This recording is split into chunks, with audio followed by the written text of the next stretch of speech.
परेशान हो रहा हूँ कि मेरे एक छोटी 3 महीने की लड़की है। मुझे मालूम है मैं कैसे अपने घर का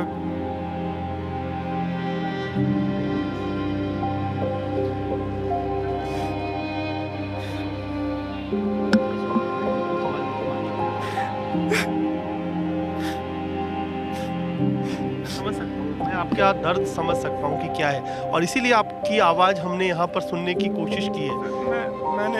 मैंने क्या गलत करा? मैंने जिसके लिए दिल्ली सरकार ने हमें रखा हुआ है कि महिलाओं की सुरक्षा करने के लिए मार्शल प्रोवाइड करें बस के अंदर। मैंने एक लेडीज़ को सीट दिलाई। लेडीज सीट पर डीटीसी का कर्मचारी बैठा हुआ, हमारी ना सुन करके हमारे अंदर गलती निकाल दी गई और डीटीसी का स्टाफ को डीटीसी वालों ने बचा करके मुझे गलत तरीके से निकाल दिया, सिविल डिफेंस भेज दिया। और काफ़ी लड़के ऐसे उनको निकाल करके वापस रख लिया जाता है। दिल्ली सरकार जिन वादों को लेकर आई थी चुनावों में वो आज भटक रही है अपने विचारों से भी। लोगों को गुमराह किया जा रहा है, लोगों का भविष्य ख़राब किया जा रहा है। और जो सिविल डिफेंस के जितने भी बच्चे हैं जो भी लगे हुए हैं उनको एक आस है कि सैलरी आएगी तो अपने परिवार का पालन पोषण करेंगे, लेकिन यहाँ हमें शोषण किया जाता है।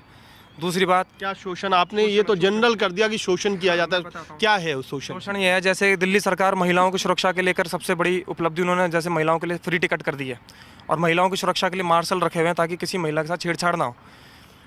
महिला की सुरक्षा करना अगर गलत है तो हमें रखा क्यों गया है? अगर मैंने महिला की सुरक्षा की है तो मुझे निकाला क्यों गया? दिल्ली सरकार द्वारा इतनी मैं एप्लीकेशन लेके जाता हूँ, मुझे भगा दिया जाता है। कैलाश गहलोत जी के यहाँ से भी भगा दिया जाता है। वो कहते हैं आप मीडिया में आए हो। मीडिया में मैंने इसलिए मजबूरी में आया हूँ क्योंकि मेरी कोई आवाज़ नहीं सुन रहा। तो मैं बहुत परेशान हो चुका हूँ और 2015 से मैं ड्यूटी कर रहा था और बच्चों का भविष्य इसमें ख़राब हो चुका है। बच्चों के बारे में कुछ नहीं सोच रहे, बस वोट बैंक की राजनीति होती है, हमें राजनीति का शिकार बनाया जाता है। और मुझे ऐसा लगता है कि पार्लियामेंट में हमारे मुद्दों को लेकर दिल्ली सरकार को आवाज़ उठानी चाहिए कि बच्चों के भविष्य ख़राब ना किया जाए और इनके जो भी मुद्दे हैं जिसके लिए सरकार बनी थी, महिलाओं की सुरक्षा के लेकर और भी सवाल हैं जो सिविल डिफेंस के लोग हैं, तो उनके मुद्दे उठाने चाहिए और हमें आश्वासन चाहिए और सैलरी चाहिए ताकि हमारे घर का पालन पोषण हो सके। तो 3 महीने से किसी भी सिविल डिफेंस स्टाफ को सैलरी नहीं मिली सर, नहीं मिली है, हमें सैलरी मिली नहीं गई है। और दूसरी बात यह है कि कोई भी जैसे मेरी तरह अगर ऑनलाइन आता है ना, जैसे लाइव आता है, तो अभी अगले दिन ही उसे डिस्चार्ज कर दिया जाता है डिपार्टमेंट से और धमकी भी मिलती है कि आपने क्यों ऑनलाइन गए, वहाँ पर क्यों लाइव आए, क्यों आज तक पे गए। मजबूरी में मैं आपके पास आया हूँ क्योंकि मेरी कोई अधिकारी दिल्ली सरकार नहीं सुन रही है और मुझे ये बता दिया जाता है ये कांग्रेस का है, बीजेपी का है। इससे मुझे कोई लेना देना नहीं है, बस मुझे मैं आम नागरिक हूँ। सबसे पहले अपनी आवाज़ उठाने के लिए मुझे पूरा राइट है, वोट देने का राइट है, तो क्या सवाल पूछने का मेरा राइट नहीं है क्या? आज मैं इतना परेशान हो रहा हूँ कि मेरे एक छोटी 3 महीने की लड़की है। मुझे मालूम है मैं कैसे अपने घर का नहीं। मुकेश,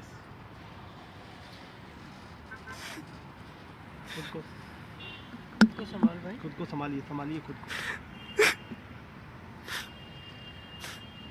मैं समझ सकता हूँ, मैं आपका दर्द समझ सकता हूँ कि क्या है और इसीलिए आपकी आवाज़ हमने यहाँ पर सुनने की कोशिश की है।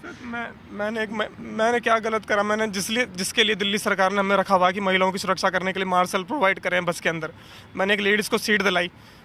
लेडीज सीट पर डीटीसी का कर्मचारी बैठा हुआ, हमारी ना सुन करके हमारे अंदर गलती निकाल दी गई और डीटीसी का स्टाफ को डीटीसी वालों ने बचा करके मुझे गलत तरीके से निकाल दिया, सिविल डिफेंस भेज दिया। और काफ़ी लड़के ऐसे उनको निकाल करके वापस रख लिया जाता है डीटीसी हेडक्वार्टर द्वारा। तो आपकी 3 महीने की बेटी आप कह रहे थे? 3 महीने की बेटी, मैं आपको दिखा सकता हूँ। मैं 3 महीने की बेटी है, उसका डायपर है, उसका सेरेलैक है, उसका हर खर्चा मेरे को करना पड़ता है, उठाना पड़ता है। तो मम्मी पापा मुझे टॉर्चर करते हैं। दिल्ली सरकार जाता हूँ मैं तो कोई भी मेरी आवाज़ नहीं सुनता, ना कैलाश गहलोत जी सुनते हैं, ना मुख्यमंत्री जी सुनते हैं। मैं एप्लीकेशन ले थक चुका हूँ, पूरा बैग भरा हुआ मेरा एप्लीकेशन से। और अधिकारी हर बार मेल डालता हूँ तो अधिकारी भी गलत जवाब बनाकर भेजते हैं मेरे लिए, उल्टा सीधा जवाब बना के भेजते हैं ताकि मैं परेशान होकर घर पर बैठ जाऊँ मैं। और मेरी उम्र ख़राब हो चुकी है, मेरा भविष्य ख़राब हो चुका है। मुझे नहीं पता था कि सिविल डिफेंस में उम्र ख़राब हो जाएगी, लोगों का भविष्य के साथ खिलवाड़ किया जा रहा है। इसमें हमें शोषण किया जाता है, हमारे साथ खिलवाड़ किया जाता है और वोट बैंक की राजनीति की जाती है और हमें धमकी दी जाती है कि आप अगर किसी डिबेट में गए, किसी न्यूज़ चैनल में गए तो आपको निकाल दिया जाएगा। और मैं आपको विश्वास दिलाता हूँ कि 1-2 दिन में मेरे पास खबर आ जाएगी कि आपको निकाल दिया गया दोनों डिपार्टमेंट से। आपकी कितनी उम्र है, कहाँ तक पढ़ाई की आपने? मैंने अंडर ग्रेजुएशन करी थी, लेकिन 2015 में मैं महिला सुरक्षा मार्शल में लगा था दिल्ली सरकार ने। यानी 7 साल हो गए। हाँ, तो मेरी एज ख़राब हो गई है, फ्यूचर ख़राब हो गया क्योंकि हर महीने सैलरी आती थी। तो मेरी पढ़ाई ख़राब हो चुकी है, मैं ना इधर का रहा ना उधर का रहा। दिल्ली सरकार को बच्चों के भविष्य के साथ खिलवाड़ नहीं करना चाहिए, इसमें उनको सोचना चाहिए। वोट बैंक की राजनीति ना करें। ना मैं कांग्रेस से हूँ, ना बीजेपी से हूँ। मैं सबसे पहले एक आम इंसान हूँ और एक आम नागरिक हूँ, और मेरी समस्या को समझा जाए और लोगों के साथ उनके साथ खिलवाड़ ना किया जाए। और मार्शलों के साथ जो भेदभाव किया जा रहा है, सैलरी नहीं दी जा रही है, उनकी सैलरी दी जाए। उनका भी घर परिवार है।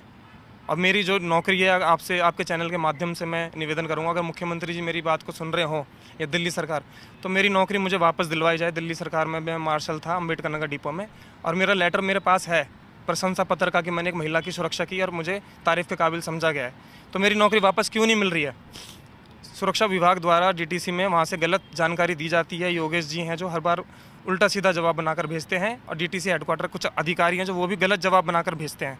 मैंने क्या बिगाड़ा किसका? मेरा परिवार है, मेरे पीछे मेरे बच्चे हैं। मैं राजनीति करने नहीं आया, सिर्फ मेरी नौकरी मुझे वापस दिलवा दी जाए मार्शल वाली।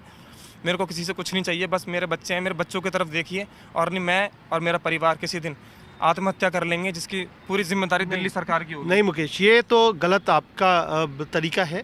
और निश्चित तौर पर आपको की बात अगर मुख्यमंत्री जी सुन रहे होंगे, और मुझे ये लगता है कि अधिकारियों ने कुछ गड़बड़ किया है, अगर उन तक बात पहुंचेगी तो निश्चित तौर पर मुझे लगता है कि वो संवेदनशील हैं और दिल्ली वालों को अपना समझते हैं, तो निश्चित तौर पर वो आपकी मदद जरूर करेंगे। दिल्ली सरकार के मुख्यमंत्री जहाँ भी हों, मेरी बात को अगर सुन रहे हों, या कैलाश गहलोत जी, मेरी आपसे रिक्वेस्ट है, हाथ जोड़ के निवेदन है कि हम बच्चों की तरफ भी ध्यान दें। हमारा भी घर परिवार है, और जितने भी मार्शल दिल्ली में लग रहे हैं उनका भी परिवार है। जैसा आपका भी परिवार होगा, तो हमारे पीछे भी हमारे परिवार है, बच्चे हैं, उनका दूध का खर्चा है, डायपर का खर्चा है, और हमारे माता पिता हैं जो बूढ़े हैं, उनकी दवाई का खर्चा भी है। कृपया करके हमारी सैलरी प्रोवाइड की जाए, और हमें आपसे कोई भेदभाव नहीं है। आप हमारे लिए दिल्ली सरकार में जो मुद्दे लेकर आए थे महिलाओं की सुरक्षा के लिए, बसों में मार्शल लगाने के लिए, उनके साथ जो भेदभाव होता है, उन मुद्दों को भी उठाएं।